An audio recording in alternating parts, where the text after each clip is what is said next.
Honda ADB 160. Ang astig po ng dating nito pong kanyang makapal na daytime running light at naka full LED na po ito pong kanyang high beam and low beam. Located naman po rito sa bandang itaas, ito pong kanyang mga LED na turn signals at clear color po ito pong kanyang windshield at ito po ay adjustable. Naka silver color ito pong kanyang front telescopic fork at ito po ay gumagamit ng single rotor disc brake na flower design with 2-pot caliper na Nissin brand black color with ABS at ito pong kanyang cast wheel is matte brown color na Y design at mayroon pong sukat ang kanyang gulong rito sa harapan na 110 by 80-14. Maporma din po pala ang dating nito pong kanyang upuan. Combination naman po ng black at gray ang kanyang seat cover at makikita natin ito pong kanyang pagkakatahi ay matibay.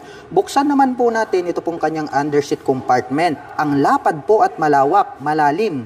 Ito pong kanyang underseat storage at kasya po rito ang isang full face helmet. At bukod dyan ay marami pa po tayong mailalagay na mga personal na gamit. Itim naman po ang kulay nito pong kanyang integrated na grab bar. At mahaba po ito pong kanyang pillion board. At mayroon po itong footrest extension. At mayroon naman po itong rubber cover on top na anti-slip. Located naman po dito sa gitna, ito pong kanyang fuel tip. At ito po ay mayroong fuel tank capacity na 8.1 liters. At mayroon naman po itong fuel consumption na 45 km per liter. Naka two-tone color combination po pala ito pong kanyang CVT cover na silver at black. At may naka-intact naman po dyan na Honda. Naka-dual sub-tank shock absorber ang kanyang rear suspension. At ito po ay Showa brand. Gold color naman po yung kanyang canister.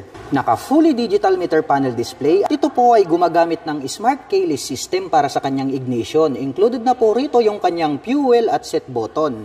Habang dito naman po sa kabila, mayroon po itong front pocket. Buksan natin. Malalim po ito. At pwede po tayong maglagay rito ng mobile phones. At bukod dyan ay mayroon na rin po siyang integrated na USB Type-A port. Ito po ay gumagamit ng single rotor disc brake na flower design with Nissin na single pot caliper, black color.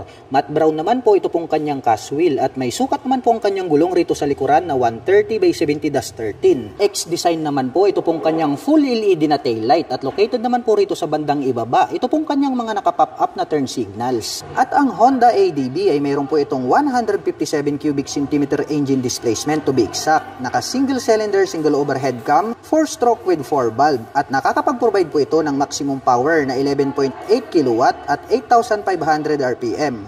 Habang nakakapagbigay naman po ito ng maximum torque na 14.7 Nm at 6,500 RPM. At ang presyo po ng Honda ADB 160 ay nagkakahalaga po ito ng 166,900 pesos. At kung gusto mo naman pong kumuha ng hulugan ay kailangan mo pong mag-down payment ng 31,800 pesos. At mayroon naman po itong 7,450 pesos sa loob po yan ng 3 taon.